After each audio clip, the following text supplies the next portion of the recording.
Assalamualaikum warahmatullahi wabarakatuh. Bismillahirrahmanirrahim. Innal hamdalillah nahmaduhu wa nasta'inuhu wa nastaghfiruh wa na'udzu billahi min shururi anfusina wa sayyiati a'malina. Man yahdihillahu fala mudilla lahu ومن يضلل فلا هادي له وأشهد أن لا إله إلا الله وحده لا شريك له وأشهد أن محمدا عبده ورسوله يا أيها الذين آمنوا اتقوا الله حق تقاته ولا تموتن إلا وأنتم مسلمون يا أيها الناس اتقوا ربكم الذي خلقكم من نفس واحدة وخلق منها زوجها وبث منهما رجالا كثيرا ونساء واتقوا الله الذي تساءلون به والأرحام إن الله كان عليكم رقيبا يا أيها الذين آمنوا اتقوا الله وقولوا قولا سديدا يصلح لكم أعمالكم ويغفر لكم ذنوبكم ومن يطع الله ورسوله فقد فاز فوزا عظيما أما بعد فإن أصدق الحديث كتاب الله وأحسن الهدي هدي محمد sallallahu alaihi wa ala alihi wasallam wa syarrul umuri muhdatsatuha wa kullu muhdatsatin bid'ah wa kullu bid'atin dhalalah wa kullu dhalalatin finnar. Alhamdulillah, kita bersyukur pada Allah Subhanahu wa taala pada hari ini, hari Ahad malam Senin 10 Sya'ban 1446 Hijriah bertepatan dengan 9 Februari 2025. Kita dimudahkan oleh Allah Subhanahu wa taala untuk duduk di Masjid Raudatul Jannah Pekanbaru Riau dalam sebuah kajian Islam ilmiah tematik dengan tema Ad-dainu dhullun bin nahar wa hammun bil lail, yaitu dengan terjemahan secara bebas, terhina karena hutang. Salawat dan salam semoga selalu Allah berikan kepada Nabi kita Muhammad sallallahu alaihi wa ala alihi wasallam, pada keluarga beliau, para sahabat, serta orang-orang yang mengikuti beliau sampai hari kiamat kelak. Dengan nama-nama Allah yang husna dan sifat-sifatnya yang ulia, kita berdoa, Allahumma inna nas'aluka ilman nafi'an wa rizqan tayyiban wa amalan mutaqabbala. Allahumma anfa'na bima 'allamtana wa 'allimna ma yanfa'una wa zidna ilma. Allahumma inna na'udzubika min 'ilmin la yanfa' wa min qalbin la yakhsha' wa min nafsin la tashba' wa min da'watin la yustajabu laha. Allahumma ya hayyu ya qayyum bi rahmatika astaghith, aslih li sya'ni kullah, aslih lana sya'nana kullah, fala takilna ila anfusina tarfata ain. Terhina karena hutang berarti kita akan membicarakan perkara yang berkaitan dengan hutang.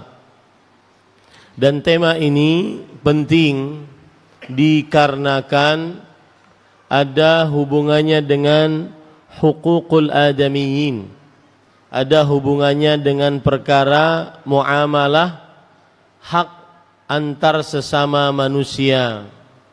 Terkadang sebagian orang ahli ibadah kepada Allah Subhanahu wa taala, ahli salat, ahli puasa, ahli zakat, ahli haji, dan lain-lainnya dari amal ibadah, akan tetapi ternyata rusak dalam perkara muamalah atau hubungan antar sesama manusia, maka ini tidak menyelamatkannya nanti di akhirat.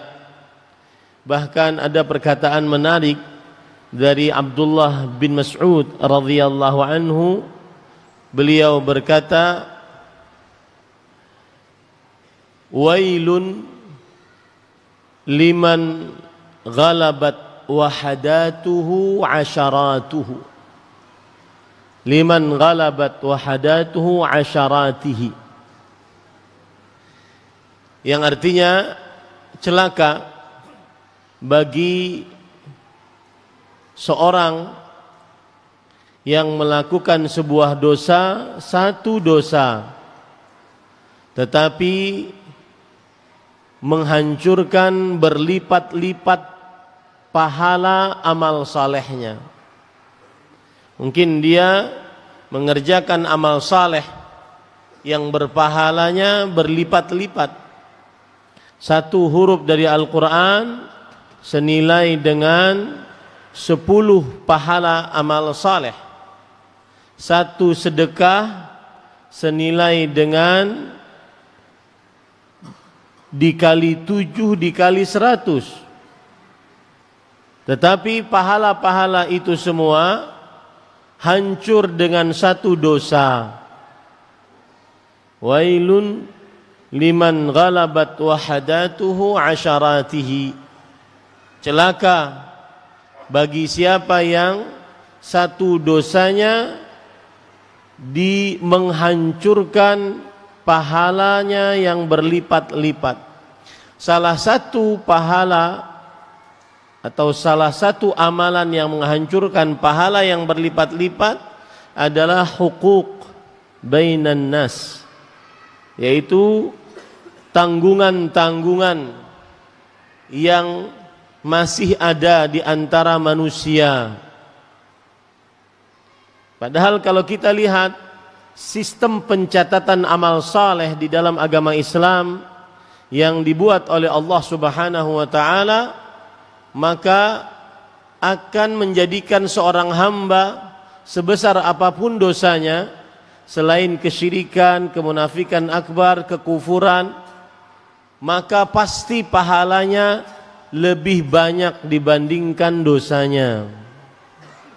Karena sistem pencatatan dari Allah Subhanahu wa taala yang sedemikian rupa.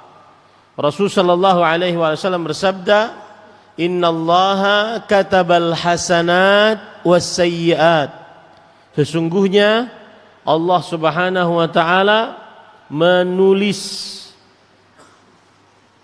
amal-amal saleh dan menulis amal-amal buruk. Cara penulisan pahala dari amal-amal saleh, faman hamma bihasanah falahu ajruha, maka barang siapa yang bertekad untuk mengerjakan amal saleh, maka baginya pahalanya. Fa illam ya'mal fa katabahallahu indahu hasanatan kamilah. Lalu tekad dari amal saleh yang sudah ada di dalam kalbunya tersebut ternyata dia belum bisa mengerjakannya, Allah akan menuliskan untuknya pahala dari amal solehnya yang sudah diniatkannya tadi secara sempurna. Lihat. Fa in amilaha, kalau seandainya dia mengerjakannya, maka Allah Subhanahu wa taala akan melipatkan pahala amal solehnya 10 kali lipat, ila 700 dha'f, sampai 700 kali lipat. Itu satu amal saleh. Berbeda dengan sistem pencatatan keburukan, dosa dan maksiat. Rasul sallallahu alaihi wasallam bersabda, "Faman hamma bisayyi'ah." Siapa yang bertekad untuk mengerjakan satu keburukan, satu dosa, satu maksiat, maka falam ya'malha, lalu dia tidak mengerjakannya, katabahallahu indahu hasanatan kamilah. Allah tuliskan untuknya di sisi Allah satu pahala amal saleh yang sempurna karena tidak jadi bermaksiat. Fa in amilaha katabahallahu indahu sayyi'atan wahidah. Lalu kalau seandainya dia mengerjakan dosa yang sudah diniatkan tadi, maka niscaya Allah akan menuliskan untuknya di sisi Allah hanya satu dosa. Dari sini kita ambil pelajaran, seharusnya bagaimanapun dosa seseorang selain kesyirikan, kekufuran, kemunafikan akbar, maka pasti pahala amal salehnya lebih tinggi, lebih banyak, lebih besar daripada dosanya dan maksiatnya. Paham ya? Tetapi gara-gara, di sini letak pentingnya tema ini. Gara-gara kita tersangkut dengan tanggungan hutang atau ada hak-hak orang lain yang ada pada diri kita dan belum kita selesaikan selama kita hidup di dunia, maka bisa-bisa satu dosa tersebut menghapuskan pahala berlipat-lipat. Itulah yang dimaksud oleh Abdullah bin Mas'ud radhiyallahu anhu, wailun liman ghalabat wahadatuhu asharatihi. Celaka bagi siapa yang satu dosanya menghapuskan berlipat-lipat pahalanya. Maka dari sinilah pentingnya membicarakan tentang hutang, karena ada kaitannya dengan tanggungan seseorang terhadap orang lain. Dan para ulama mempunyai kaedah di dalam perkara hukukun nas, di dalam perkara hak-hak manusia. Mereka mengatakan hukukul adamiyyin mabniyatun alal musyahah. Hak antar sesama manusia dibangun di atas saling menagih nanti di hari kiamat. Tidak ada terselesaikan perhitungan di hari kiamat kecuali terselesaikan tanggungan-tanggungan dengan manusia di hari kiamat. Karena Allah wada'a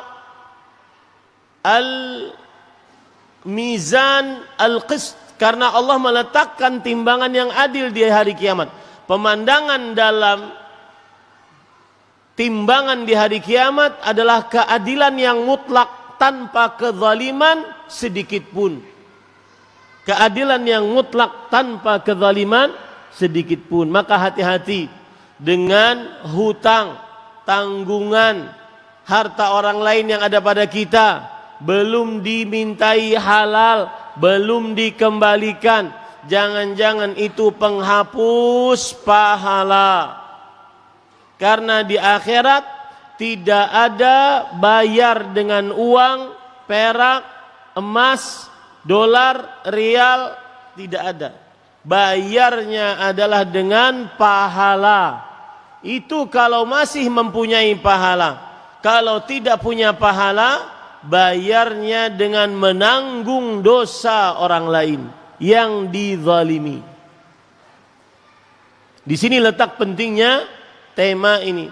Adapun dosa seseorang terhadap Allah, maka para ulama mempunyai kaedah huququllah mabniyatun alal musamahah.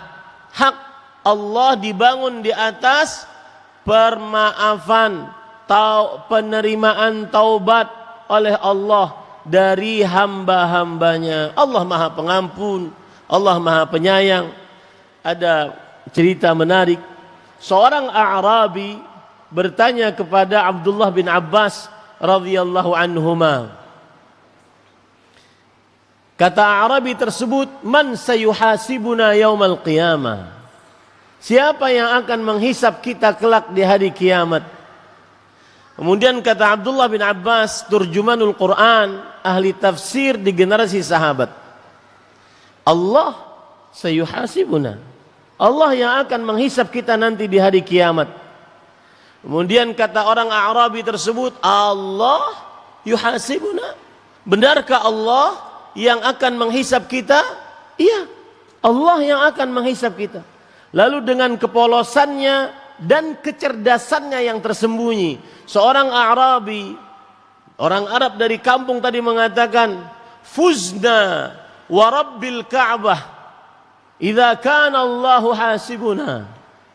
Sungguh kita akan beruntung, sukses, selamat demi Allah jika Allah Subhanahu wa taala yang menghisap kita. Karena Allah pemaaf, Allah pengampun, Allah maha mulia, pemurah, Allah maha mencukupkan. Ada pepatah Arab mengatakan, ana mudhnibun, ana mukhtiun, ana asi. Aku seorang yang berdosa, aku seorang yang melakukan kesalahan, aku seorang yang bermaksiat. Wa rabbi rahimun, ghafurun, wa kafi. Sedangkan Allah Jalla fi'ulah, zat yang maha pengasih, maha pengampun, dan maha pemberi cukup. Fala yaghlibanna thalathatun ala thalathatin. Maka tiga sifat Allah ini tidak akan mungkin dikalahkan dengan tiga sifat jelek manusia. Tiga sifat Allah, Rahim, Ghafur, maha pengasih, maha pengampun, dan maha pencukup, tidak akan mungkin dikalahkan dengan kebiasaan manusia. Mukhti, muznif, asi. Ahli maksiat selalu melakukan kesalahan dan selalu melakukan dosa. Jadi intinya kembali saya tadi, bahwa kalau urusan seorang hamba dengan Allah, Allah Tawwab, Qabilut Taub, Ghafiriz Dzamb. Allah penerima taubat dan Allah pengampun dosa, asalkan bertaubat dengan sebenar-benar taubat. Bahkan meskipun dia kembali lagi dari dosanya pada saat yang berdekatan, kemudian dia bertobat lagi karena dia meyakini bahwa Allah Maha Penerima taubat dan dia meyakini tidak ada yang menerima taubat kecuali Allah, maka Allah akan mengampuni dosanya meskipun dia ulang lagi. Kemudian dia bertobat kembali, kemudian dia berulang lagi, bertobat lagi, sampai di akhir Allah Subhanahu wa taala berkata kepada orang tersebut, i'mal ma syi'ta faqad ghafartu lak. Selama engkau bertobat, aku ampuni dosamu. Selama engkau bertobat, meskipun engkau mengulang-ulang dosamu, aku ampuni dosamu. Jadi hubungan hak dengan Allah, insya Allah Subhanahu wa taala, Allah Maha Pemurah. Tapi yang berat adalah hubungan dengan sesama manusia. Karena setiap manusia ingin selamat di akhirat. Dan salah satu cara selamat adalah memperbanyak pahala amal saleh dan menghabiskan dosa dan kesalahan dari Allah Subhanahu wa taala. Bukankah nanti di hari kiamat ada seorang suami yang minta-minta memelas kepada seorang istri, yaitu ketika seorang suami berkata kepada istrinya, kaifa kuntu ana laki, wahai istriku, bagaimana aku sebagai suami saat aku di dunia. Kemudian sang istri mengatakan, ni'mal ba'lu ant, engkau adalah suami terbaikku. Kemudian sang suami mengatakan, apakah engkau mau memberikan kepadaku satu hasanah, satu pahala amal saleh saja, agar engkau bisa selamat mimma tarain, dari siksa yang engkau lihat sekarang. Kata sang istri, ma aisaru ma talabta, alangkah mudahnya apa yang engkau minta. akan tetapi atakhawwafu mithal ladzi takhaf. Aku juga khawatir, takut sebagaimana engkau takut. Itulah tafsiran dari firman Allah, yauma yafirrul mar'u min akhihi wa ummihi wa abihi wa sahibatihi wa banihi likulli imri'in minhum yawma idzin sya'nu yughni. Pada hari itu yafirrul mar'u min akhihi. Seseorang akan lari dari saudaranya, dari ibunya, dari bapaknya, dari istrinya, dari anaknya. Setiap orang mempunyai urusan masing-masing. Ini sekali lagi saya ingin menekankan bahwa urusan hutang, tanggungan berat di sisi Allah. Maka terkhusus yang sudah ngaji, yang mengikuti pengajian dakwah sunnah, dakwah salaf, dakwah tauhid, jangan bermudah-mudah hutang dan jangan bermudah-mudah tidak membayar hutang. Karena sudah mengaku belajar tauhid, nanti alasannya dia qadarullah ya akhi.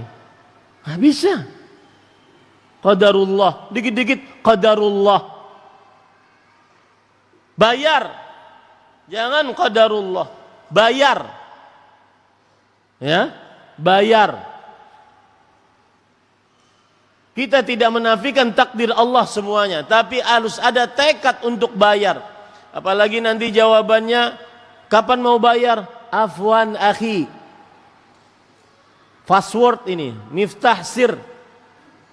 Kunci, segala kunci. Afwan akhi. Enggak bayar.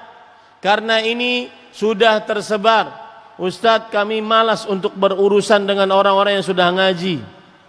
Ternyata urusan duit susah, tidak jujur, maka ini harus dijauhkan, harus diangkat. Salah satu karakteristik tersebut harus terangkat dari orang-orang yang mengaji dakwah sunnah, dakwah salaf. Jangan sampai dicap, dikenal kalau sudah urusan al-huquq wa taqatu'ul huquq, maka ini berat, tidak dilakukan. Para ulama mengatakan, la tabhath an akhlaqir rijal fil masajid. Jangan engkau cari akhlak seseorang di masjid. Semuanya saleh, salehat. Tetapi carilah, kata Umar bin Khattab, anjarih, tanya tentang tetangganya. Kata Umar bin Khattab radhiyallahu anhu, bersafar dengannya. Kata Umar bin Khattab radhiyallahu anhu, bermuamalah dengannya dengan dinar dan perak. Dari tadi saya ingin menekankan bahwa tema yang saya bawakan penting, agar Bapak Ibu perhatian kepada apa yang disampaikan. Dan waktunya habis. Baik, baik yang dirahmati oleh Allah Subhanahu wa taala. Poin yang pertama, apa hukum berhutang dalam Islam? Maka hukum berhutang dalam Islam adalah mubah, boleh. Berdasarkan ayat Al-Quran surah Al-Baqarah ayat 282. Ya ayyuhalladzina amanu idza tadayantum bidainin ila ajalin musamman faktubuh wal yaktub bainakum katibun bil adl. Wahai orang yang beriman, jika kalian berhutang dengan sebuah hutang pada batas waktu yang telah ditentukan, tulislah, dan hendaklah seorang penulis di antara kalian menulis dengan penuh keadilan. Berkata Imam Al-Qurtubi rahimahullah terhadap ayat ini di dalam kitab tafsir beliau Al-Jami' li Ahkamil Quran. Beliau mengatakan hadhil ayatu nazalat fi salami khassah, ma'nahu anna salama ahli al-Madinah kana sababul ayah atau kana sababal ayah, thumma hiya tatanawalu jami' al-mudayanat ijma'an. Asalnya ayat ini adalah turun tentang menceritakan jual beli secara salam di kota Madinah, dan itulah sebab turunnya ayat ini. Kemudian setelah itu para ulama membawakan ayat ini sebagai dalil bolehnya saling hutang menghutangi. Bolehnya saling hutang menghutangi. Ini para ikhwah penafsiran salah seorang ahli tafsir. Fadilat Syekh Al-Mufassir Abdurrahman bin Nasir As-Sa'di rahimahullah, di dalam kitab beliau Taisir Karimur Rahman fi Tafsir Kalamil Mannan, beliau berkata, hadhihi ayatud dain wa hiya atwalu ayatil Quran. Ini adalah ayat tentang hutang dan dia adalah ayat yang paling panjang dalam Al-Quran. Kemudian beliau berkata, annahu tajuzu jami'u anwa'il mudayanat min salamin wa ghairih. Bahwasanya dengan ayat ini kita berdalil boleh melakukan seluruh praktek hutang piutang, pinjam meminjam, baik itu berupa salam atau yang selainnya. Itu adalah perkataan ulama yang ketiga yang berkaitan dengan ayat tadi.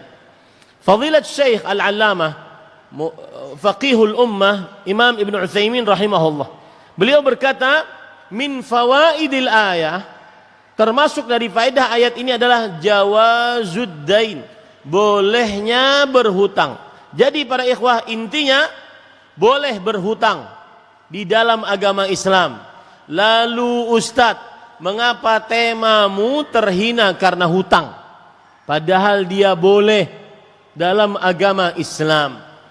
Maka jawabannya adalah ada beberapa sebab yang menunjukkan bahwa harus, meskipun boleh berhutang, harus hati-hati dengan hutang. Tidak boleh sembarang berhutang. Kenapa? Karena di dalam agama Islam hutang itu sangat berat, sangat agung. Tidak boleh bermudah-mudah perihal hutang, baik itu berhutang atau membayar hutang, tidak boleh diremehkan. Salah satunya adalah bahwa di awal syariat Nabi Muhammad SAW, beliau tidak mau mensalati orang yang mati dalam keadaan berhutang secara mutlak. Kalau ada jenazah didatangkan kepada beliau, beliau langsung tanya, a'alaihi dain, apakah si fulan punya hutang? Kemudian jika dikatakan na'am ya Rasulullah, iya wahai Rasulullah, dia punya hutang. Kata Rasul SAW pada pertama kali syariatnya, beliau mengatakan sallu ala sahibikum, salati jenazah kalian. Rasul SAW tidak mau mensalati jenazah yang membawa hutang saat dia mati. Ini menunjukkan beratnya perkara hutang. Kemudian syariat tersebut diringankan dengan cara Rasul sallallahu alaihi wasallam tetap bertanya, a'alaihi dain, apakah jenazah ini punya hutang? Kemudian jika dikatakan qalu na'am, iya, kemudian Rasul sallallahu alaihi wasallam bertanya dengan pertanyaan yang kedua, hal taraka lidainihi fadlan, apakah ada harta yang dia gunakan untuk bayar hutangnya? Nah, ini lebih ringan daripada sebelumnya dengan pertanyaan kedua. Fa in hudditha annahu taraka lidainihi wafa'a wa shalla, wafa'an wa shalla. Kalau seandainya diberitahukan bahwa beliau punya harta untuk bayar hutangnya, beliau mau mensolatinya.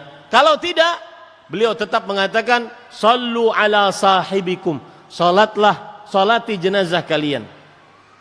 Lalu ketika kaum muslimin sudah kaya, banyak penaklukan-penaklukan, maka kemudian Rasul sallallahu alaihi wasallam bersabda, ana aulal mu'minina min anfusihim, aku orang yang paling bertanggung jawab terhadap orang-orang yang beriman untuk nasib mereka sendiri. Faman tufiya minal mu'minin fataraka dainan fa'alayya qada'uh, barang siapa yang meninggal dari orang beriman dan meninggalkan hutang, maka aku yang akan membayarnya. Wa man taraka malan faliwarathatihi, hartanya yang dia tinggalkan dibagikan untuk ahli warisnya. Tetapi bagaimanapun di awal kita menunjukkan kita ditunjuki oleh dalil bahwa perkara hutang berat, karena di awal Rasul sallallahu alaihi wasallam tidak mau menyolati orang yang bayar hutang, orang yang meninggal dalam keadaan tidak membayar hutangnya. Para ikhwan yang dirahmati oleh Allah Subhanahu wa taala, lalu apa sebabnya? Di awal-awal syariat Islam, Nabi Muhammad SAW tidak mau mensalati jenazah yang mempunyai tanggungan hutang. Ini perhatikan. Perhatikan perkataan para ulama tentang hal ini. Di antaranya Imam Al-Qadhi Iyad rahimahullah, ulama Islam abad ke-5 Hijriah. Beliau berkata, imtina'un Nabi sallallahu alaihi wasallam 'anis salati 'alal madyun imma lit-tahdhir 'anil dain waz-zajr 'anil mumatalah. Nabi Muhammad sallallahu alaihi wasallam tidak mau mensolati di awal syariatnya terhadap orang yang mati membawa hutang, ada sebabnya. Yang pertama, memperingatkan dengan keras perkara hutang. Kemudian yang kedua, mencela orang yang menunda-nunda bayar hutang. Kemudian yang ketiga, wat taqsir fil ada, dan mencela keras orang yang meremehkan untuk melunasi hutangnya. Atau yang keempat, karahata an yuqifa du'aahu bisababi ma alaihi min huquqin nas wa madhalihim. Ini perhatian. Atau kenapa beliau tidak mau mensolati jenazah yang punya hutang? Karena khawatir doanya tidak sampai ke langit, karena si jenazah membawa tanggungan orang lain yang belum dia bayar. Ini para ikhwah, hati-hati dengan hutang. Para pengusaha, kadang-kadang Ustaz, mau tidak mau kita tidak bisa lepas dari hutang. Maka jawaban kita, boleh berhutang, tapi jangan bermudah-mudah. Apalagi hutangnya pinjol untuk judol. Wah, mantap itu dah. Pinjol untuk judol. Sudah riba, kemudian judi, dosa besar. Zulumat fauqa ba'd. Kegelapan. Ya. Dan khusus untuk judol ini para ikhwah, karena sampai ke telinga saya sebagian ikhwah katanya juga mulai judol dan pinjol. Maka para ikhwah yang dirahmati oleh Allah, orang yang ahli tauhid tidak akan terprosok ke dalam hal tersebut. Kita ini sudah bagus diajari ustadz kita tentang jangan melakukan kesyirikan. Bagus. Akhirnya kita tidak berdoa kepada orang yang sudah mati. Bahkan kita tidak bertawasul dengan pangkat orang yang sudah mati, karena takut terprosok ke dalam kesyirikan. Kita tidak percaya kepada jimat, tukang dukun, tukang sihir, tukang ramal. Sudah bagus. Tapi ingat, jangan sampai kita dalam urusan duniawi terkhusus mencari harta, jangan sampai kita lupa tentang tauhidur rububiyah. Allah Ar-Razzaq, Allah Subhanahu wa taala yang maha luas rezekinya. Ya, akhirnya sebagian orang lupa tentang itu. Akhirnya menghalalkan segala cara untuk mendapatkan harta atau sembuh dari penyakit atau apapun hajat-hajat di dunia. Maka hati-hati.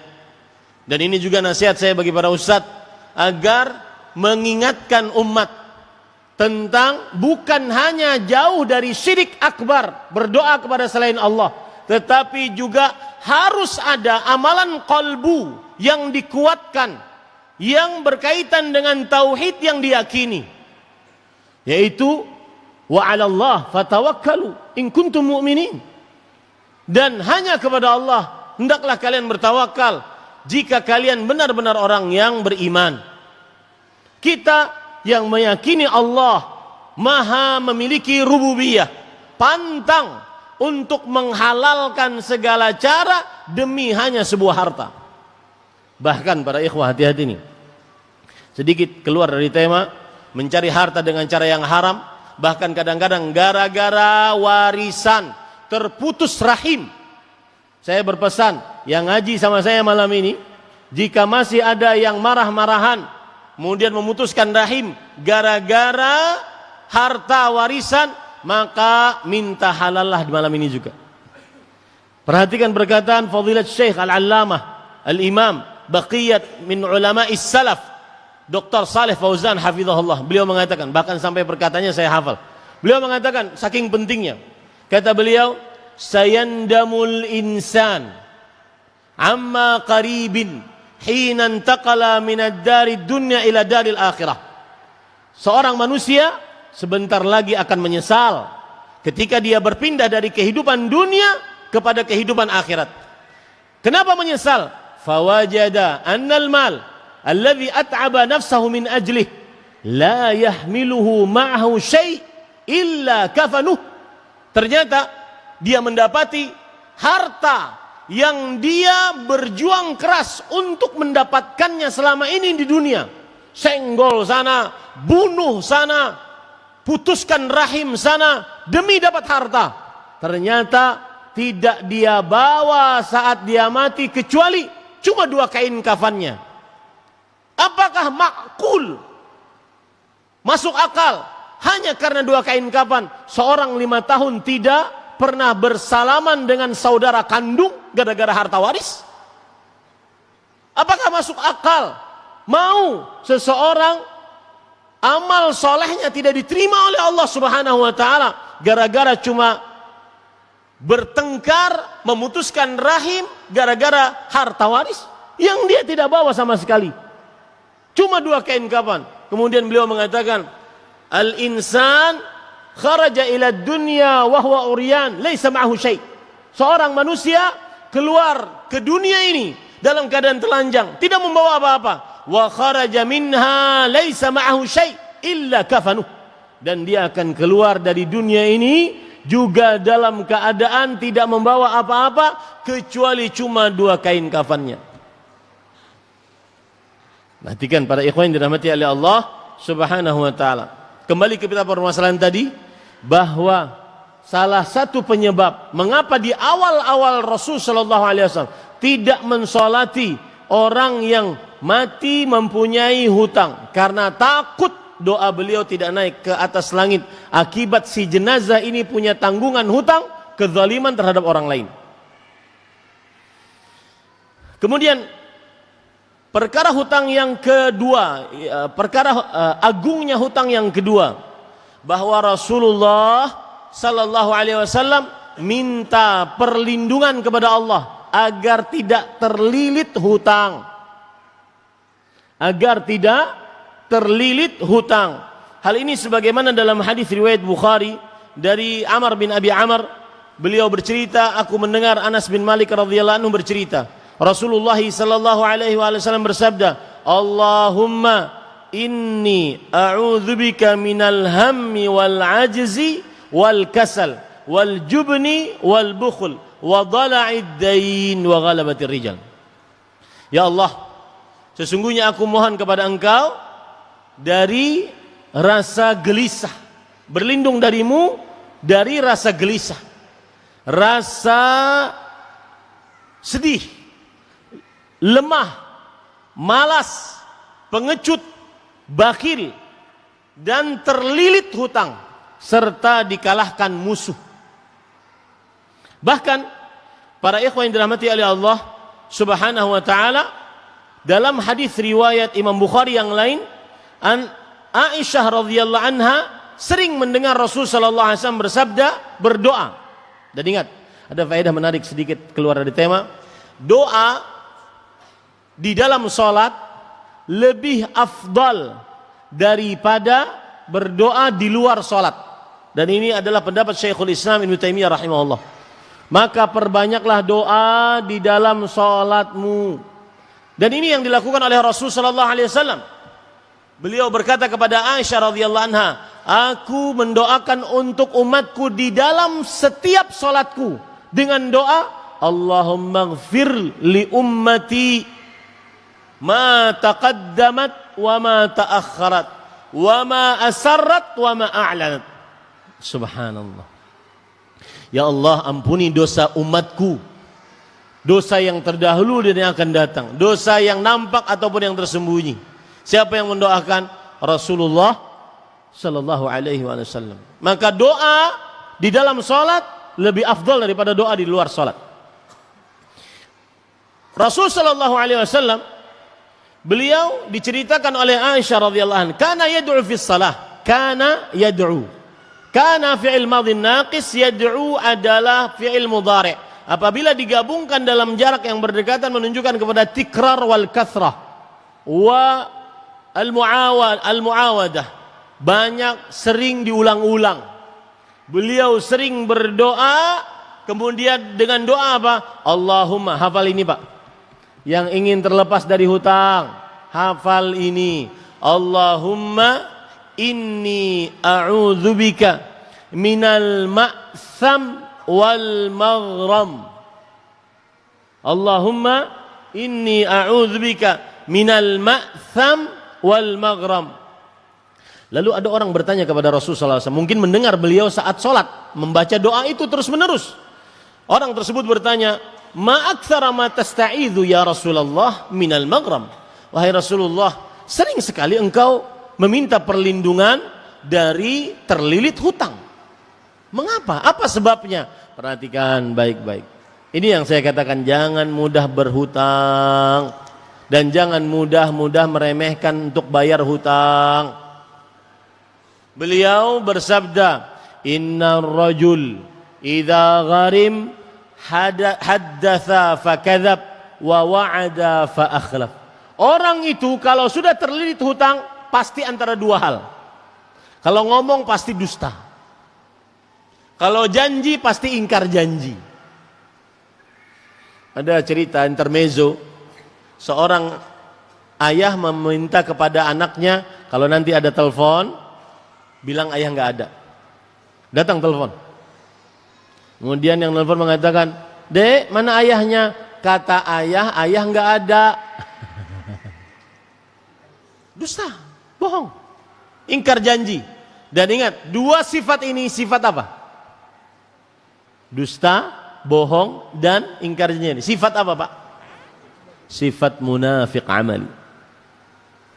Disinilah letak beratnya hutang. Apa tadi doanya, Pak? Allahumma inni a'udzubika minal ma'tham wal maghram. Minal ma'tham wal maghram.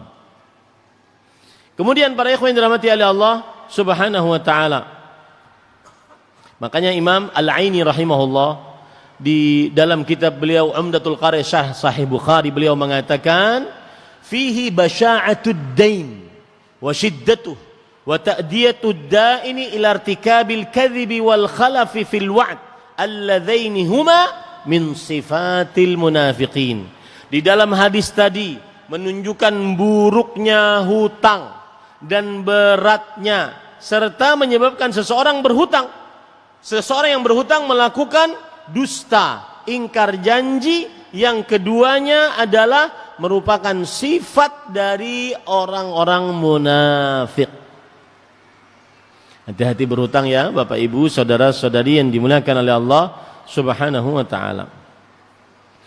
Taib. Kemudian para ikhwan yang dirahmati oleh Allah Subhanahu wa taala, mungkin timbul pertanyaan. Azan? 3 menit. Mungkin timbul pertanyaan, Ustaz, bukankah hutang mubah? Lalu kenapa Rasulullah sallallahu alaihi wasallam minta perlindungan dari sesuatu yang mubah? Paham pertanyaannya? Bukankah Rasul sallallahu alaihi wasallam, bukankah hutang mubah? Boleh berhutang. Tapi kenapa beliau malah minta perlindungan dari sesuatu yang mubah? Saya rangkumkan perkataan para ulama, ada 4 sebab. Yang pertama, meminta perlindungan dari agar tidak berhutang. 1. Agar tidak berhutang. Yang kedua, meminta perlindungan agar terjauhkan dari keburukan-keburukan dari berhutang. 2. Yang ketiga, meminta perlindungan agar dijauhkan tidak bisa bayar hutang, agar dijauhkan saat tidak bisa bayar hutang, dijauhkan. Jangan-jangan nanti tidak bisa bayar hutang, makanya beliau minta perlindungan dari hutang. Yang keempat, yaitu meminta perlindungan dari berhutang tanpa keperluan, karena sifat tamak dan rakus terhadap orang lain. Nah ini sangat tercela ini. Nggak mau menggunakan hartanya, sukanya ngutang. Ya, sukanya ngutang. Dan kalau sudah ngutang nggak ada niat sedikit pun untuk bayar hutangnya. Baik. Sepertinya sudah azan. Ini yang bisa disampaikan. Saya nanti mohon minta habis azan 15 menit, baru setelah itu kita tanya jawab. Wallahu a'lam wa sallallahu nabiyana Muhammad walhamdulillahi rabbil alamin. Wassalamualaikum warahmatullahi wabarakatuh.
Perkataan para ulama tentang beratnya hutang. Kemudian yang kedua yaitu ancaman bagi orang yang berhutang dan belum membayarnya. Yang ketiga yaitu adab-adab berhutang. Mudah-mudahan cukup. Yang pertama, perkataan para ulama tentang buruknya berhutang. Ya, tentang buruknya berhutang. Dan sekali lagi yang kita katakan di sini adalah buruknya meskipun dia mubah, tetapi dia buruk kalau seandainya dia takatsuran, berhutang untuk memperbanyak harta, atau berhutang an ghairi hajah, tidak berhajat, atau berhutang demi mengambil harta orang lain, dan seterusnya. Coba perhatikan perkataan Umar bin Khattab. Disebutkan riwayat ini di dalam kitab Al-Aqdul Farid. Ra'a Umar bin Khattab radhiyallahu anhu rajulan mutaqanni'an. Suatu ketika Umar bin Khattab radhiyallahu anhu melihat seorang lelaki di siang hari memakai surban dengan cara taqannu'. Taqannu' itu pakai surban hanya kelihatan matanya. Biasanya itu digunakan oleh orang Arab kalau sudah mau bepergian jauh ke padang pasir. Tetapi ini di tengah kota, orang tersebut memakai itu. Faqalalah, kana Luqmanul Hakim yaqul, al-qina'u ribatun bil-lail, dhunnun bin-nahar. Lalu Umar bin Khattab berkata kepada orang tersebut, hai fulan yang pakai surban seperti ninja itu.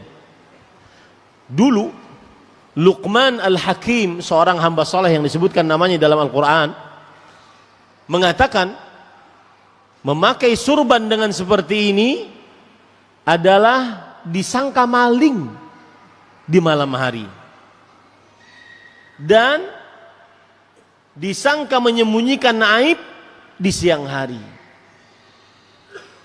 Artinya kenapa engkau pakai ini? Kemudian Orang tersebut menjawab, "Inna Luqman al-Hakim lam yakun alaihi dain." Wahai Umar radhiyallahu an, sesungguhnya Luqman al-Hakim tidak punya hutang. Saya begini karena saya punya hutang. Ini perkataan para ulama. Ya. Dari sinilah sebagian ulama mengatakan adain dhullun bin nahar. Terhina di siang hari. Kalau mau ikut kajian di RJ, nanti ada nggak si fulan yang menghutangi itu? Terhina dia. Duduk di sini, tapi dia mencium bayangannya yang menghutanginya di pojok sana. Nanti saya akan bacakan perkataannya. Umar bin Abdul Aziz rahimahullah, Al-Khalifah Rashid Al-Khamis, kama yuqal, sebagaimana yang dikata-kata oleh para ahli sejarah. Beliau berkata, "Usikum alla tudayinu walau labistumul aba, fa inna ad-daina dhullun bin nahar wa hammun bil lail, fad'uuhu taslam lakum aqdarukum wa a'radukum wa tabqa lakumul hurmatu fin nasi ma baqitum." Yang artinya, aku wasiatkan kepada kalian. Ini seorang tabi'i. Dan perkataannya berarti perkataan yang merupakan pembelajaran dari para sahabat Nabi radhiyallahu anhu. Aku wasiatkan kepada kalian agar tidak selalu berhutang. Tadayana ya tadayan, bukan hanya tadayyana. Bukan hanya berhutang sekali, enggak. Selalu berhutang. Meskipun kalian merasa kesulitan hidup, jangan sering-sering berhutang. Karena sesungguhnya hutang adalah kehinaan di siang hari, kesengsaraan di malam hari. Tinggalkanlah dia. Niscaya martabat, harga diri kalian akan selamat dan masih tersisa kemuliaan bagi diri kalian di tengah-tengah manusia selama kalian masih hidup. Orang miskin pak gak punya hutang, dia akan tegak berhadapan dengan semua orang karena dia gak punya hutang. Sedangkan orang yang terlihat kaya, rumah megah, mobil mewah, tapi semuanya hutang, maka dia akan malu di hadapan orang. Makanya pantas Rasulullah SAW bersabda, "Laisal ghina an kathratil 'ard, walakinnal ghina ghinan nafs." Bukanlah banyaknya harta, bukanlah kekayaan dengan banyaknya harta benda, akan tetapi kekayaan adalah dengan rasa cukup yang ada di dalam kalbu manusia. Kemudian para ikhwan yang dirahmati oleh Allah Subhanahu wa taala, ini ulama kontemporer yang masih hidup, bahkan Fadilat Syekh Al-Allamah Abdul Karim Al-Khudair hafizahullah taala, beliau berkata, perhatikan, benar enggak, kejadian enggak perkataan beliau ini ketika beliau mensyarah kitab Bulughul Maram.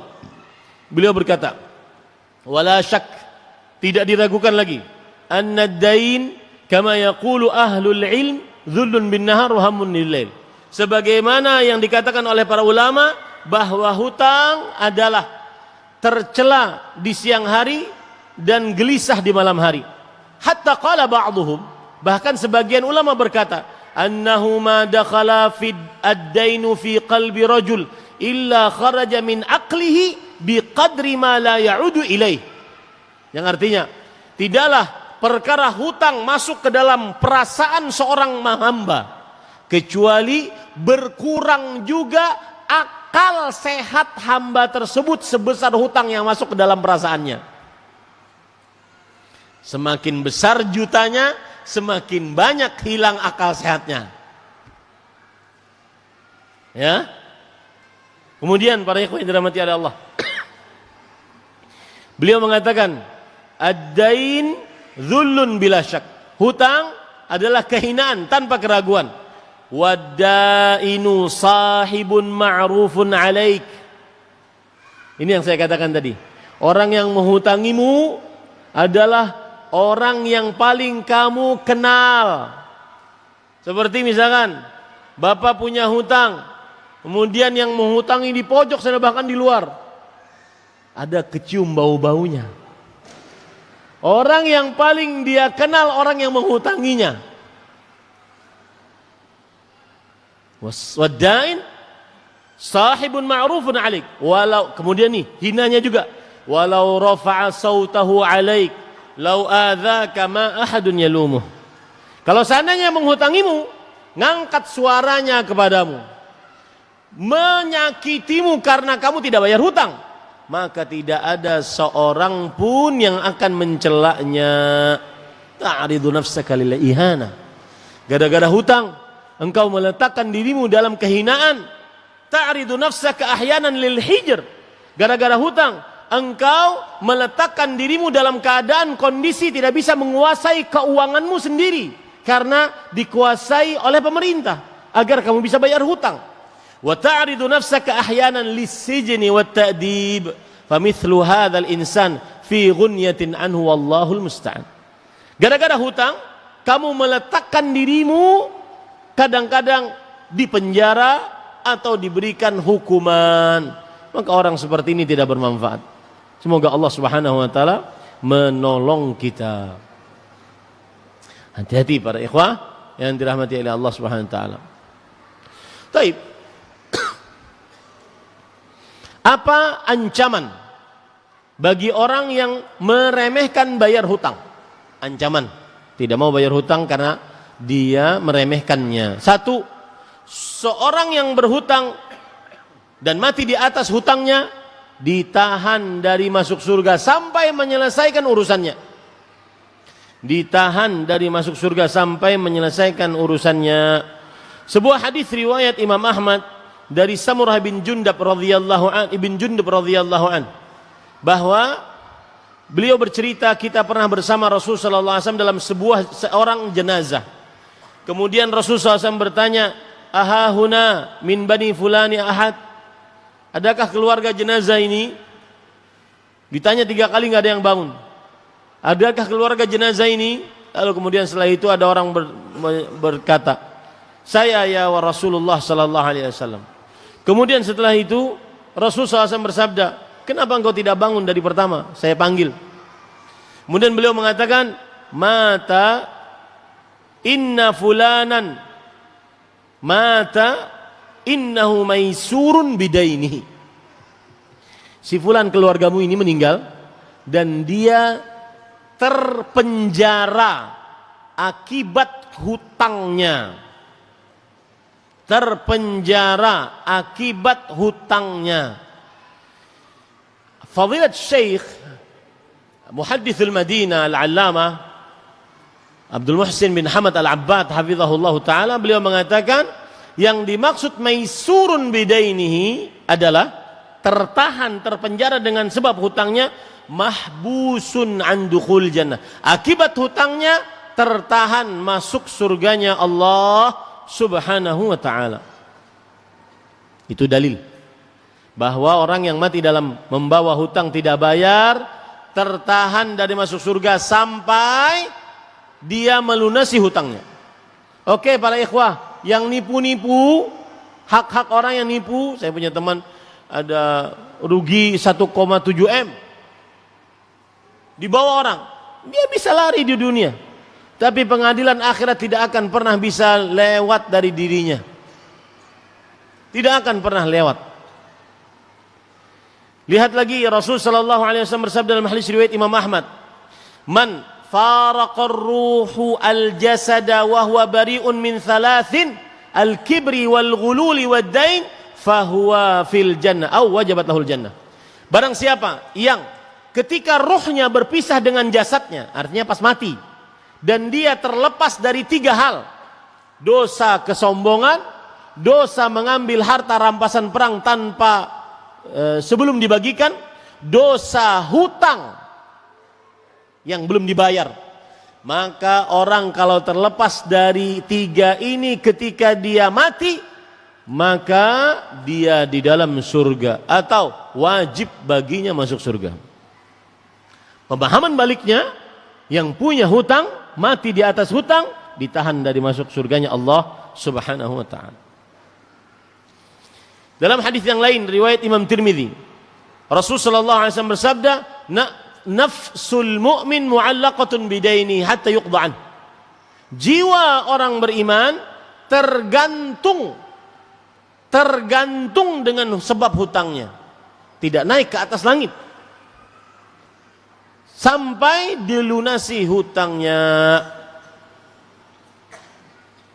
Ada suatu ketika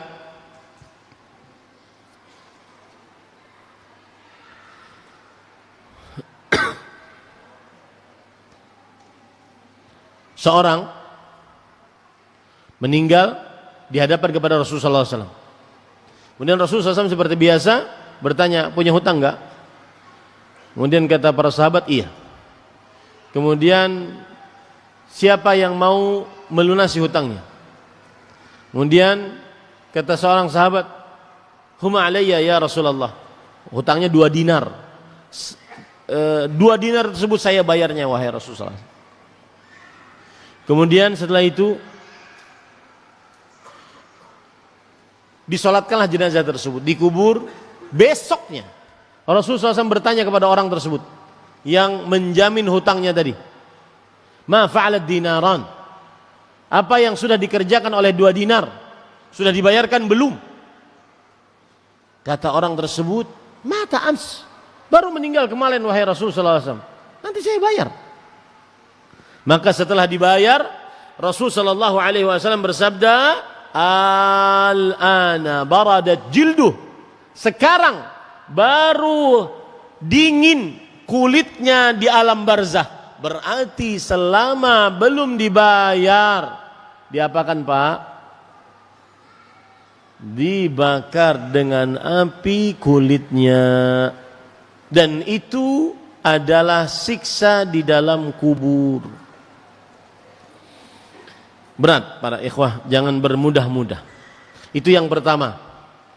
Yang membawa hutang sampai mati tidak ditahan dari masuk surga. Yang kedua, yang membawa hutang sampai mati tidak diampuni dosanya. Subhanallah, ini berat para ikhwan yang dirahmati oleh Allah Subhanahu wa taala. Dalam hadis riwayat Muslim dari Abdullah bin Amr bin As radhiyallahu anhuma, Rasul sallallahu alaihi wasallam bersabda, yughfaru lisyahid kullu dhanbin illa ad-dain. Orang yang mati syahid akan diampuni dosanya kecuali hutang. Bahkan pahala mati syahid, pahala amal soleh yang paling tinggi dalam agama Islam, dzirwatu sanamihi al-jihadu fi sabilillah. Amalan puncak dalam agama Islam adalah berjihad di jalan Allah Subhanahu wa taala. Tidak sanggup untuk menyelesaikan perkara hutangnya. Makanya saya sering mengatakan, hutang itu nggak bisa diistighfari. Hutang itu bayar. Tidak bisa. Astaghfirullah. Afwan akhi, astaghfirullah. Nggak bisa. Bayar. Ya. Ini para ikhwan yang dirahmati oleh Allah Subhanahu wa taala. Naam, kemudian yang ketiga, barang siapa yang mati membawa hutang, maka dia akan mentransfer pahala kepada orang yang dia pernah berhutang kepadanya. Kalau pahalanya habis, dia akan menanggung dosa orang yang pernah dia berhutang kepadanya. Rasul sallallahu alaihi wasallam bersabda dalam hadis riwayat Bukhari dari Abu Hurairah radhiyallahu anhu, man kanat lahu madlamah li ahad min 'irdhihi aw syai'in falyatahallal minhu al-yawm. Barang siapa yang ia memiliki kezaliman terhadap seorang pun, baik itu kehormatan orang lain atau sesuatu apapun, terutama harta, maka hendaklah minta halal dari kezaliman tersebut hari ini juga. Kenapa? Nanti di akhirat tidak ada emas dan perak untuk bayar hutang. Qabla an la yakuna dinar wala dirham. Sebelum tidak ada emas dan perak. Kemudian para ikhwan yang dirahmati oleh Allah Subhanahu wa taala, sekarang kita ingin tahu bagaimana adab berhutang. Ini poin yang terakhir, yaitu yang pertama, berhutang boleh dengan niat mau melunasi di dalam kalbunya. Saya ingin melunasi meskipun saya berhutang. Dan ini dilakukan oleh Aisyah radhiyallahu anha. Sepeninggal Rasulullah SAW beliau sering berhutang karena tidak ada yang menafkahi.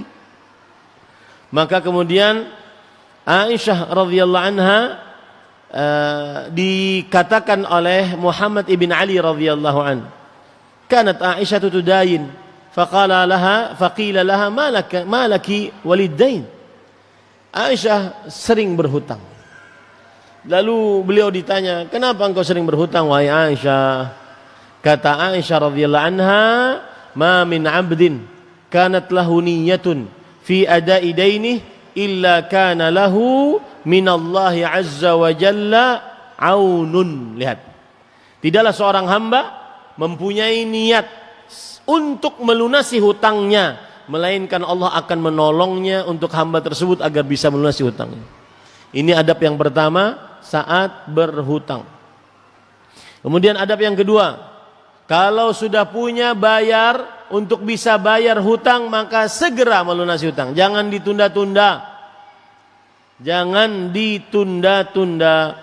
Rasul sallallahu alaihi wasallam bersabda dalam hadis riwayat Bukhari, "Lau kana li mithla Uhudin dhahaban."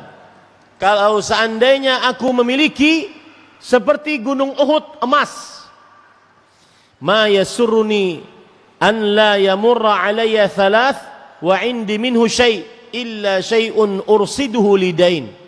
Maka aku berharap selama 3 hari tidak ada yang tersisa dari emas tersebut di tanganku yang aku simpan, kecuali yang aku simpan untuk bayar hutang. Menunjukkan bahwa disegerakan bayar hutang, jangan sampai ditunda-tunda. Adab yang ketiga, menjaminkan hutang. Menjaminkan hutang ini dengan 4 jaminan, yaitu yang pertama dengan gadai. Misalkan kita berhutang, kemudian agar kita dapat uang dari orang lain, maka jaminannya rumah, sertifikat tanah, ataupun yang lain-lainnya. Ini namanya menjamin dengan menggadai atas hutang kita, dan ini diperbolehkan dalam agama Islam. Yang kedua, menjamin dengan penanggung hutang. Artinya kita berhutang kepada seseorang, kemudian kita katakan kepada orang yang kita berhutang kepadanya, kalau ada apa-apa dengan saya, ini yang menjamin saya. Nah, ini namanya adab dalam berhutang, yaitu menjaminkan hutang. Kemudian yang ketiga, menjaminkan hutang juga adalah dengan penulisan, agar perhutangan tidak rancu, maka ditulis hutang tersebut, jangan tidak ditulis. Para ikhwan yang dirahmati oleh Allah Subhanahu wa taala. Kemudian yang keempat, penjaminan hutang adalah dengan saksi. Ketika terjadi transaksi hutang piutang, maka ada saksi yang menjamin hutang tersebut dan penjaminan untuk dibayar hutang tersebut. Ini para ikhwan yang dirahmati oleh Allah Subhanahu wa taala. Kemudian adab yang selanjutnya adalah yang keberapa adabnya? Yang keempat, melebihkan bayar saat bayar hutang. Boleh? Boleh. Asal tanpa isyarat, tanpa ada kesepakatan sebelumnya. Boleh melebihkan pembayaran hutang kepada orang yang menghutangi. Ini sebagai bentuk pemuliaan, terima kasih kepada orang yang telah menghutangi. Suatu ketika ada seorang datang kepada Rasulullah SAW, minta agar dibayar hutang. Kemudian kata Rasulullah SAW, bayarkan hutang saya kepada dia. Kemudian Rasulullah SAW waktu itu berhutang dengan anak onta. Lalu para sahabat mencarilah, mana jidu illa sinnan afdala min sinnih. Wahai Rasulullah, ada onta, tapi umurnya lebih tua daripada anak onta yang kamu berhutang kepadanya. Tentunya onta yang sudah tua lebih mahal. Maka Rasul sallallahu alaihi wasallam mengatakan, berikan kepadanya. Orang tersebut mengatakan, aufaitani aufaqallah. Engkau telah melebihkan untukku, maka semoga Allah melebihkan untukmu. Maka kemudian Rasul sallallahu alaihi wasallam bersabda, fa inna min khiyarin nasi ahsanuhum qadaan. Sesungguhnya manusia yang paling baik di antaranya adalah orang yang paling baik saat melunasi hutang. Jadi boleh seseorang melebihkan pembayaran hutang, dan ini adab dalam berhutang. Yang kelima, seorang yang berhutang mendoakan orang yang menghutangi kalau dia bayar dengan doa sebagaimana disebutkan dalam hadis riwayat Imam Ibnu Majah, barakallahu laka fi ahlika wa malika innama jazaa'us salaf al-wafa'u wal hamdu. Semoga Allah memberkahi untukmu di dalam keluargamu, hartamu. Sesungguhnya balasan atas hutang adalah pelunasan dan juga pujian. Maka salah satu adab dalam berhutang mendoakan orang yang telah menghutangi. Yang keenam, adab dalam berhutang adalah banyak-banyak berdoa dengan doa-doa yang dicontohkan oleh Rasul sallallahu alaihi wasallam agar tidak terlilit dari hutang, dan doanya banyak sekali.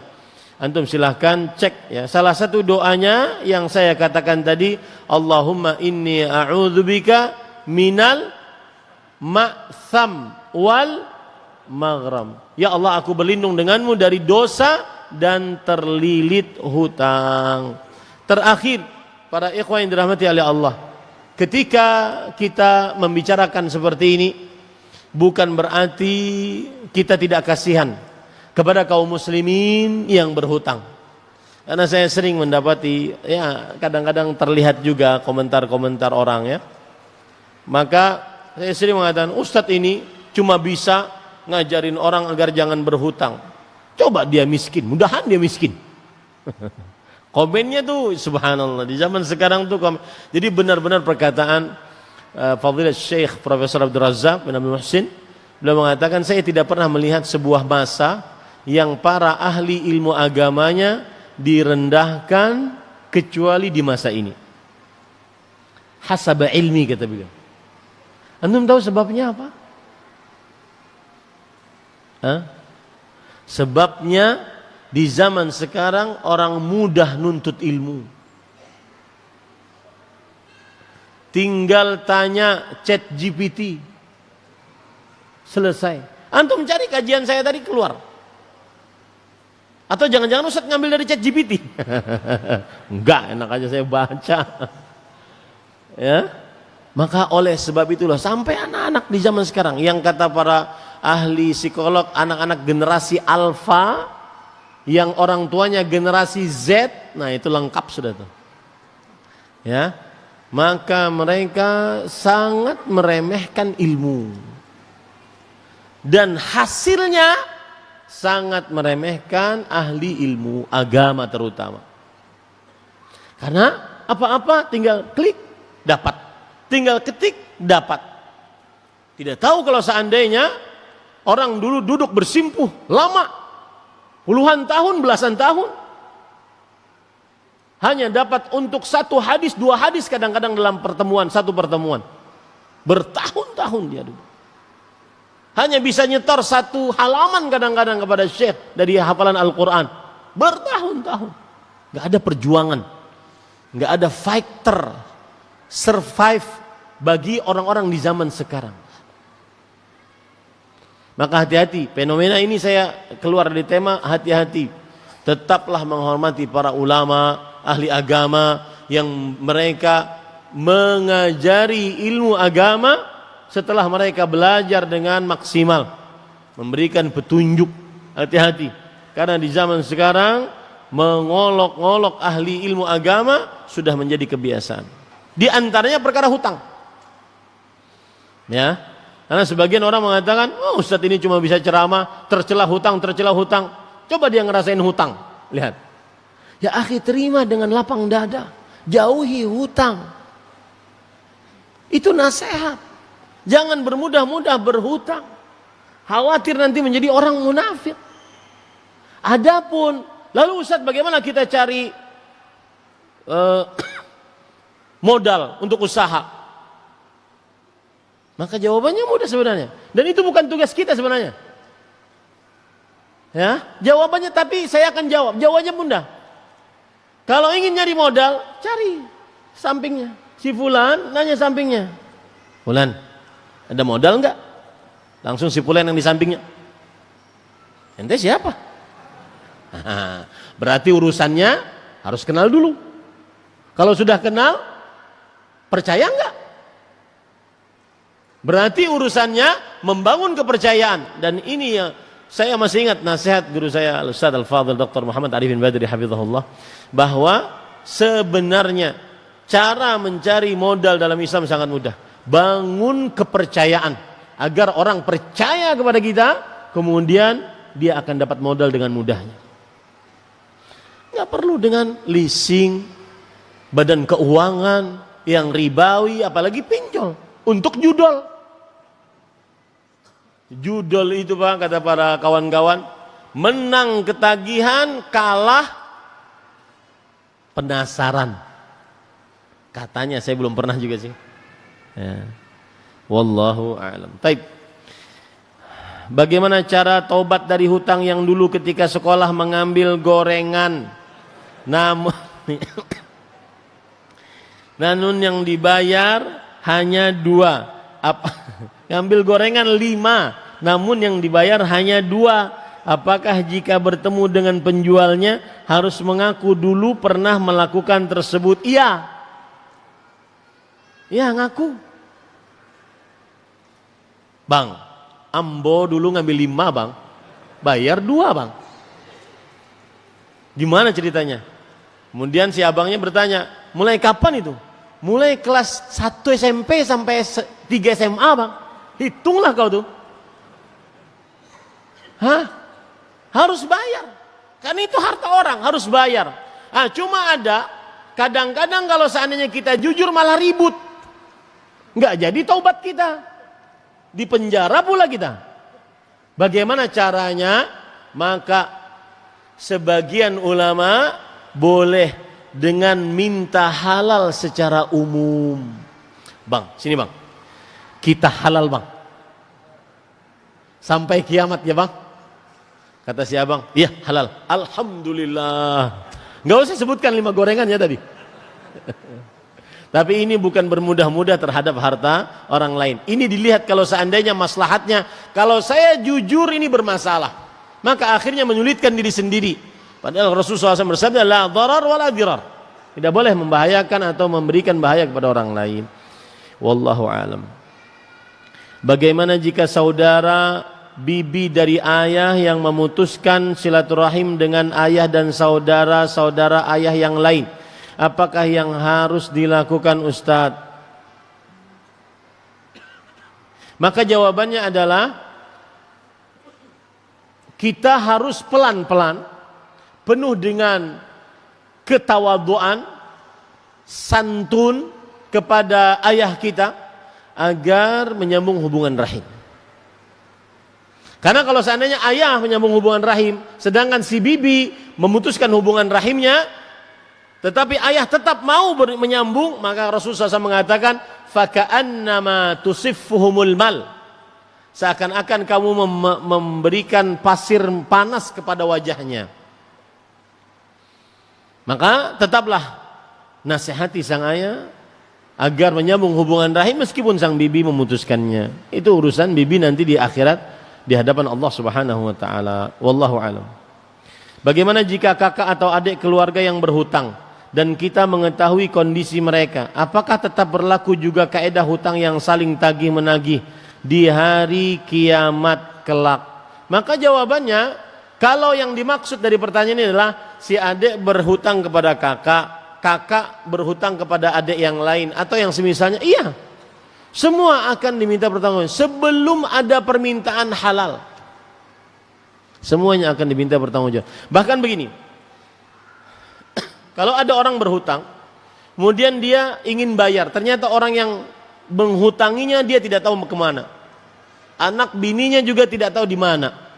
Akhirnya dia sedekahkan di jalan Allah atas nama yang menghutanginya. Maka kita katakan itu bagus. Mudah-mudahan nanti kelak di akhirat bermanfaat, tapi tetap akan melalui pengadilan yang adil di hari kiamat. Pasti itu.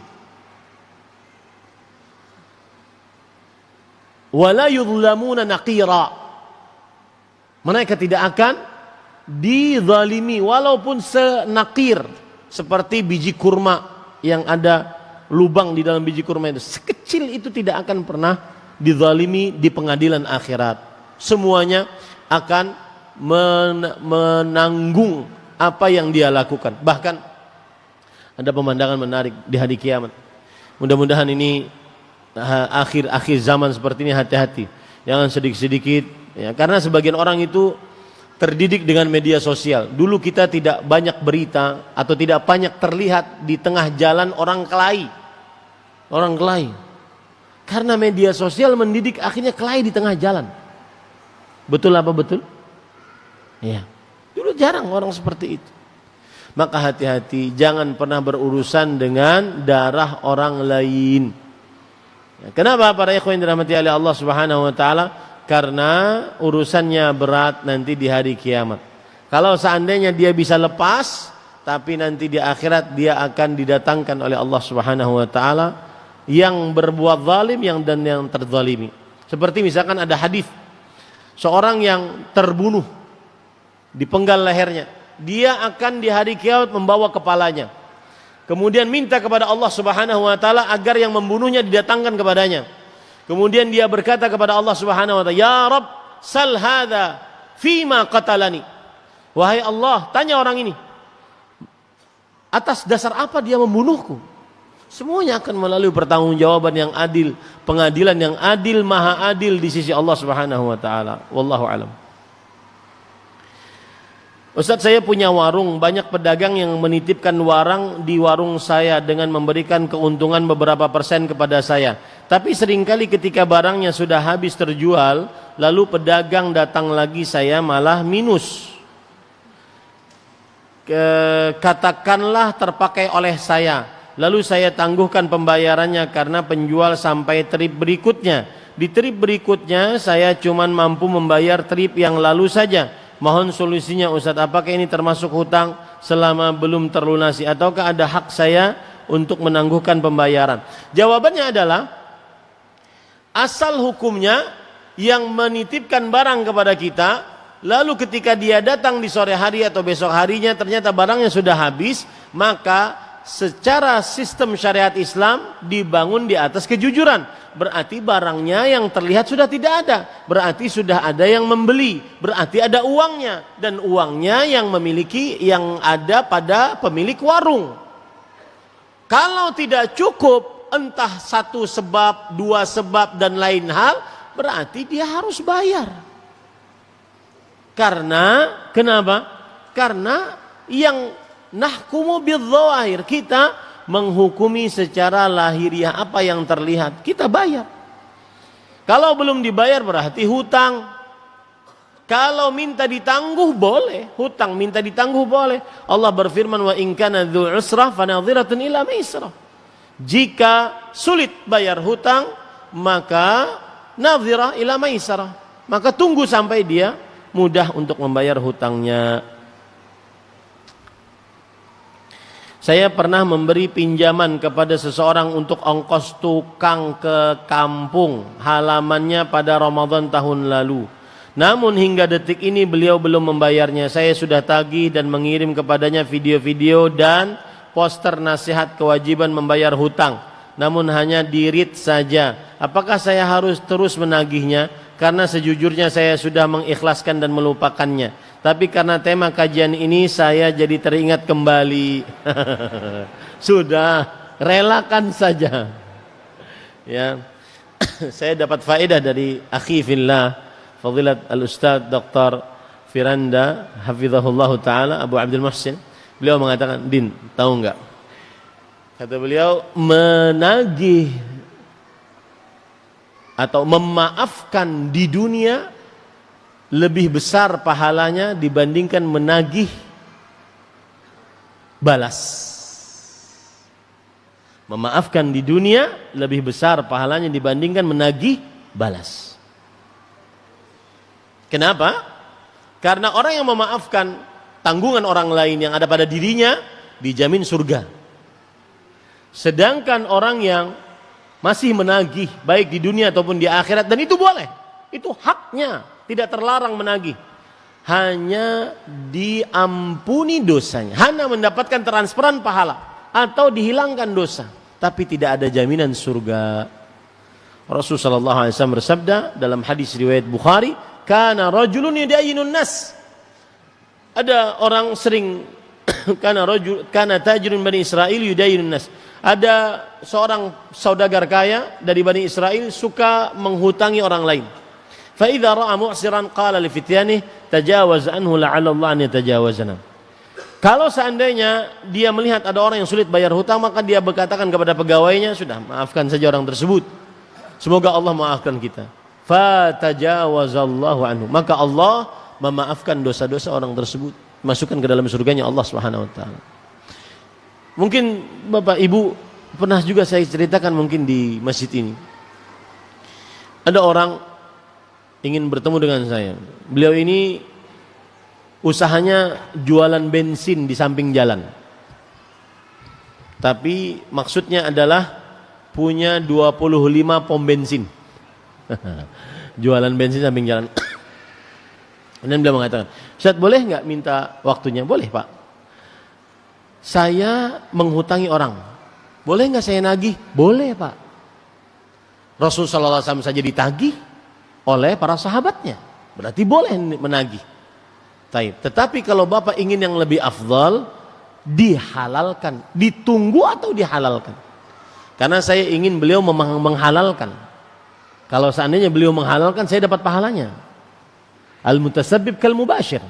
Orang yang menjadi sebab, maka seperti pelaku langsung.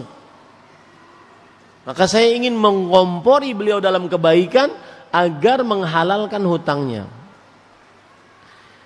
Boleh Ustaz menagih? Boleh. Tapi memaafkan lebih utama. Bapak punya menghutangi Bapak dihutangi oleh orang lain berapa sih? Bapak menghutangi orang lain berapa sih, Pak? Saya katakan begitu, 10 juta. Bapak punya 50 juta. Apalagi kata Bapak yang berhutang adalah kerabat, maafkan, Pak.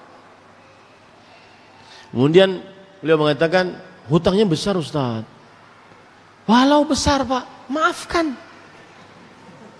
Saya waktu itu duduk sandar gitu. Kemudian beliau, sebentar Ustaz, ini hutangnya sangat besar. Ustaz dengar saya dulu. Kata beliau, hutangnya 2 miliar. Saya kan duduk begini. Saya bilang, sebentar ya Pak, saya juga berpikir kalau jadi Bapak. Maka saya katakan istikharah lah Pak, karena itu urusan keluarga, kemudian orangnya juga lumayan diluaskan rezekinya oleh Allah Subhanahu wa taala. Maka beliau akhirnya mengatakan, istikharah lah Pak, nanti suatu saat kita ketemuan. Waktu berlalu, ketemu saya di rumah makan, saya langsung tanya, apa takdir Allah untuk Bapak? Beliau tersenyum, beliau mengatakan, insya Allah nanti saya halalkan dia dan saya berharap pahala dari Allah Subhanahu wa taala. Ini yang mengetahui hakikat harta yang sebenarnya. Apalagi para ikhwah yang hutangnya cuma 10.000, 50.000, satu masjid RJ tahu? Ngapain diceritain? Tahu nggak? Ustadz itu ngutang sama aku 50.000 nggak bayar-bayar dari mulai tahun sebelum Covid. Ngapain diceritain? Ya, wallahu alam. Habis waktunya. Mohon maaf Ustadz, belum selesai. Mohon maaf banyak sekali yang belum dibaca. Dan juga hari ini full banget dari pagi sampai sore. Ini sisa-sisa terakhir ini. Tenaga. Ya, mudah-mudahan yang disampaikan bermanfaat, apa yang baiknya dari Allah Subhanahu wa taala. Dan saya senang bisa kembali ke Masjid RJ, sudah lama tidak ke sini. Dan sepertinya sudah selesai pembangunan yang di sini karena saya datang pernah belum selesai. Tadi saya tanya sama Ustaz Rusnah hafizahullah, katanya ada pembangunan di depan untuk gedung yang lain. Semoga kita diberkahi oleh Allah Subhanahu wa taala diberikan afiat oleh Allah Subhanahu wa taala. Terakhir sebelum saya tutup, salah satu kiat agar orang tidak mudah berhutang, tanamkanlah di dalam qalbu sifat qanaah. Tanamkanlah di dalam qalbu sifat qanaah. Dan qanaah unsurnya ada 3. Yang pertama, ar-ridha bima a'tallah walau duna kifayah. Rela dengan pemberian Allah walaupun kurang dari cukup. Yang kedua, adamul bahthi 'anil mafkud. Tidak mencari yang tidak ada. Yang ketiga, al-istighna bil mawjud. Mencukupkan dengan yang ada. Niscaya seseorang jika menanamkan sifat qanaah, dia akan menjadi orang yang paling kaya tanpa berhutang. Irdha bima qasamallah takun aghnan nas. Puaslah, relalah dengan apa yang Allah bagikan, niscaya engkau akan menjadi manusia yang paling kaya. Qanaah. Dan sedikit intermezzo sebelum penutup, termasuk yang dibincangkan oleh para ulama, salah satu potret qanaah adalah seorang suami yang dengan satu istri dia bisa menjaga matanya, kesucian kemaluannya, maka kemudian dia mencukupkan dengan satu istri, itu disebut sebagai salah satu jenis potret qanaah. Dan perkataan seperti ini ibu-ibu paling suka, karena bagi ibu-ibu matinya antum-antum wahai para suami lebih ringan daripada antum-antum poligami. Wassallallahu ala nabiyina Muhammad walhamdulillahi rabbil alamin. Hati-hati salat isyanya, jangan ingat yang itunya saja. Wassalamualaikum warahmatullahi wabarakatuh.